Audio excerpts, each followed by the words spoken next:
నమస్తే వీధిని స్వాతం లక్ష్యం సమాజహితం నేను సిరాజ్ దండు ఈరోజు ముఖ్యాంశం ఘనంగా డాక్టర్ ఉమర్ అలీషా జన్మదిన వేడుకలు కొంపల్లిలో జ్ఞాన చైతన్య సభ శ్రీ విశ్వ విజ్ఞాన విద్యా ఆధ్యాత్మిక పీఠం నవమ పీఠాధిపతి డాక్టర్ ఉమర్ అలీషా స్వామివారి 60వ జన్మదిన వేడుకలు హైదరాబాద్ పీఠం సభ్యులు కొంపల్లిలోని కండ్లకొయ్య గ్రామంలోని హనుమాన్ ఆలయ ఆవరణంలో ఘనంగా నిర్వహించారు. ఈ సందర్భంగా విచ్చేసిన పీఠాధిపతి డాక్టర్ ఉమర్ అలీషా స్వామివారికి పీఠం సభ్యులు ఘన స్వాగతం పలికారు. తొలుత స్వామివారికి కోలాటంతో స్వాగతం పలికి ఆలయ అర్చకులు పూర్ణ కుంభంతో స్వాగతించి పూలతో ఏర్పాటు చేసిన మార్గంలో స్వామిని సభ వద్దకు ఆహ్వానించారు. అనంతరం హనుమాన్ ఆలయ అర్చకులు సభా ప్రాంగణంలో ఏర్పాటు చేసిన ఈశ్వరలింగానికి పీఠాధిపతి డాక్టర్ ఉమర్ అలీషా స్వామి వారితో ప్రత్యేక అభిషేకం చేయించి పూజలు నిర్వహించి వేద ఆశీర్వాదాలు అందించారు. వేదికను అలంకరించిన ఉమర్ అలీషా స్వామి పూర్వ పీఠాధిపతుల చిత్రపటాలకు పూలమాలలు వేసి జ్యోతి ప్రజ్వలన చేశారు. తదుపరి ఏర్పాటు చేసిన జన్మదిన వేడుకల కేకును స్వామి కట్ చేసి సభ్యులకు పంపిణీ చేశారు. కొంపల్లి పీఠం సభ్యులు పీఠంతో ఉన్న తమ అనుభవాలను పంచుకున్నారు. ఈ జ్ఞాన చైతన్య సభకు సూర్యలత వ్యాఖ్యాతగా వ్యవహరించారు. షష్టమ పీఠాధిపతి రచించిన గీతం పీఠం సభ్యురాలు సన్నిపోయిన వరలక్ష్మి ఆలపించి సభికులను అలరింపజేసింది. పీఠం సభ్యుడు ఎస్ చిన్నబాయి మాట్లాడుతూ గురు శిష్యుల అనుబంధం గురించి సభకు తెలియజేశారు. పీఠం సభ్యుడు గుర్రాల వెంకటేష్ మాట్లాడుతూ స్వామివారికి సేవ చేసుకోవడం చాలా ఆనందంగా ఉందని, ప్రతి గురువారం ఆరాధన చేస్తూ ఉంటామని తెలిపారు. తాత్విక బాలవిక చిన్నారి ప్రణతి గురు శిష్యుల ప్రేమతత్వం గురించి ముద్దుగా మాట్లాడిన మాటలు అందరినీ మంత్రముగ్ధులను చేశాయి. చిన్నారి వర్షిని పాడిన పాట అద్భుతంగా ఉందని అందరూ ప్రశంసించారు. తాత్విక బాలవిక చిన్నారి భక్తుడు ఎలా ఉండాలని చెప్పిన విషయం పెద్దలను ఆలోచింపజేసింది. చిన్నారి మోక్ష చేసిన నృత్యం హౌతులను ఆకట్టుకుంది. తాత్విక బాలవిక చిన్నారుల ప్రదర్శన దృశ్య రూపనాటకం చూపలను ఆకర్షించింది. పీఠం ఆస్థాన అవధాని ఎర్రంశెట్టి ఉమామహేశ్వరరావు మాట్లాడుతూ జ్ఞానతత్వం ద్వారా స్వామి ఆశీస్సులు పొందవచ్చని తెలిపారు. పీఠాధిపతి డాక్టర్ ఉమర్ అలీషా స్వామివారి 60వ జన్మదినోత్సవం సందర్భంగా స్వామివారి గురించి ప్రసంగించారు. పీఠం సభ్యులు ఏర్పాటు చేసిన భారీ కేక్ కట్ చేసి తాత్విక బాలవిక చిన్నారులకు పంపిణీ చేశారు. పర్యావరణ పరిరక్షణ కోసం చిన్నారులకు ఏకో ఫ్రెండ్లీ పెన్నులు అందజేశారు. నవమ పీఠాధిపతి డాక్టర్ ఉమర్ అలీషా జన్మదిన సందర్భంగా 60 సంవత్సరాల ఆయన జీవిత పయనంపై నిర్మించిన లఘు చిత్రాన్ని సభలో ప్రదర్శించారు. అనంతరం స్వామివారికి భక్తులు పుష్పగుచ్చాలను పూల మొక్కలను బహుమతులను అందజేశారు. భక్తులు ఉమర్ అలీషా స్వామివారికి అందజేసిన సన్మాన పత్రాన్ని అవధాని ఎర్రంశెట్టి ఉమామహేశ్వరరావు చదివి వినిపించారు. అనంతరం పీఠాధిపతి డాక్టర్ ఉమర్ అలీషా స్వామివారు మాట్లాడుతూ భక్తులకు స్వామివారి యొక్క 60 సంవత్సరాల జీవితకాలంలో జరిగిన పలు సంఘటనలు, విశేషాలు, అగాధాలను పంచుకున్నారు. స్వామి చేతుల మీదుగా హారతి ఇచ్చారు. భక్తులందరూ స్వామివారి ఆశీస్సులు పొంది తీర్థ ప్రసాదాలు స్వీకరించారు. ఈ కార్యక్రమంలో పిఠాపురం, నావులపల్లి, ఉప్పరగూడెం, ఇసుకపల్లి సభ్యులు అధిక సంఖ్యలో పాల్గొన్నారు. ఈ కార్యక్రమానికి విచ్చేసిన భక్తులందరికీ సభ్యులు భోజన కార్యక్రమం నిర్వహించారు. V3 న్యూస్ లక్ష్యం సమాజహితం. నమస్తే.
రండి రండి రండి ఒక ఫోటో తీయండి వాళ్ళ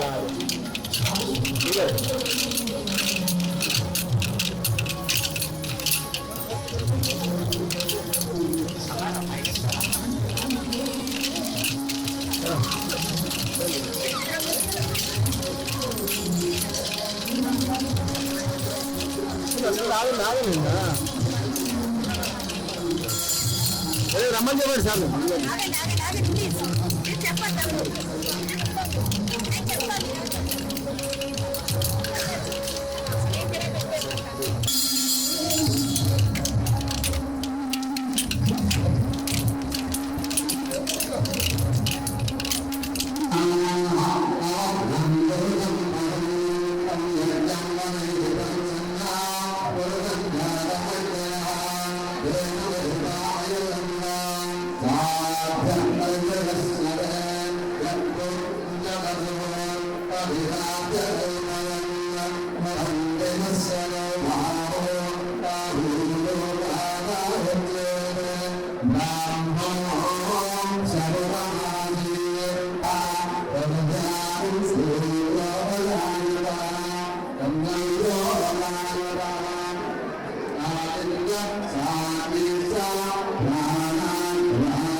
షాదత్వంలో తెలియజేస్తారు.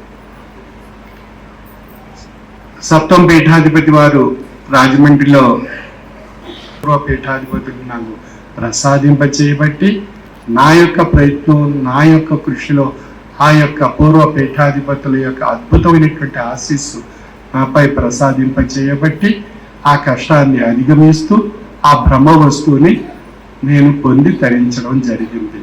అంచేత కష్టములు పడకుండా గాంచ నేరము బ్రహ్మ వస్తువు అనేటువంటి విషయానికి ఎంతో అర్థం ఈ యొక్క పద్యంలో ఆ చివరి పాదంలో ఉండేటువంటి విషయాన్ని విశ్లేషించుకుంటే మనం తెలియబడుతుంది.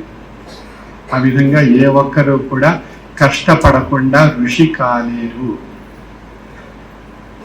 కాబట్టి ఆ కష్టం అనేటువంటి ఆ ఫలాన్ని మనం స్వీకరించగలిగినట్లయితే అది ఋషిని చేస్తుంది మనని. అటువంటి ఋషి తత్వాన్ని పొందడానికి కష్టం అనేటువంటి విషయాన్ని ఏ ఒక్కరూ కూడా అది భారంగా భావించకుండా ఆ భారాన్ని మోసేటువంటి శక్తిని, సామర్థ్యాన్ని ప్రసాదించు స్వామి అని ఆ భగవంతుడిని వేడుకుంటూ అర్థిస్తూ మన ప్రయత్నం మనం చేస్తూ ఆ భారాన్ని ఆ భగవంతునిపై వేసి మనం ఆ ప్రయత్నం చేస్తూ మనం ముందుకు వెళ్ళగలిగినట్లయితే ఆ కష్టం ఆయనే తొలగిస్తారు, ఆ భారం ఆయనే మోస్తారు. మనకు ఆ ప్రయత్నం చేయటమే మన వంతు. మనం ఏ ప్రయత్నం చేయకుండా గాల్లో దీపం పెట్టి స్వామి ఈ యొక్క దీపాన్ని ఆరిపోకుండా చూడు స్వామి అంటే అది ఏ విధంగా ఉంటుందో మనందరికీ తెలిసినటువంటి విషయమే. కాబట్టి మనం ప్రయత్నం చేస్తూ భారాన్ని భగవంతునిపై వేసి మనకు ఆ శక్తిని, సామర్థ్యాన్ని ప్రసాదించు స్వామి అని మనం వేడుకుంటూ మనం ఈ జీవిత రహదారిలో, ఆ జీవిత బాటలో వారి యొక్క అద్భుతమైనటువంటి ఆశీస్సులు పొందుతూ ప్రయాణం సాగిస్తే మనం ఋషులుగా మాత్రం వేడుకల్ని వారు నిర్వహించడం, వారికి గొప్ప భగవత్ సంకల్పం, భగవత్ శక్తి వారిలో ఆ భగవంతుని కల్పించారు. అందువల్ల వారికి అవకాశం లభించింది. వారు చేసేటువంటి సేవ అమోఘము, అమూల్యమైనటువంటి సేవ ఆశ్రమానికి, పూర్వాశ్రమానికి, కొత్త నూతనాశ్రమానికి, అదేవిధంగా హైదరాబాదు ఆశ్రమానికి ఆ యొక్క లక్ష్యాన్ని గ్రహించి ఆ భగవంతుడు ఈరోజు ఈ 1వ తేదీ కాలం కల్పించి వారికి అవకాశం ప్రసాదింప చేయడం జరిగింది. అంచేత మన యొక్క భక్తి, విశ్వాసము, లక్ష్యము, జ్ఞానము చేత ఆ యొక్క సంకల్పం కాలంలో భగవంతుడు మనకి అవకాశాలు ఇస్తూ ఉంటారు. అటువంటి అవకాశాన్ని, కాలాన్ని మనం పొందడానికి మనం ప్రయత్నం చేస్తూ ఉంటే మనకు ఆ కాలం ప్రసాదింపబడుతుంది.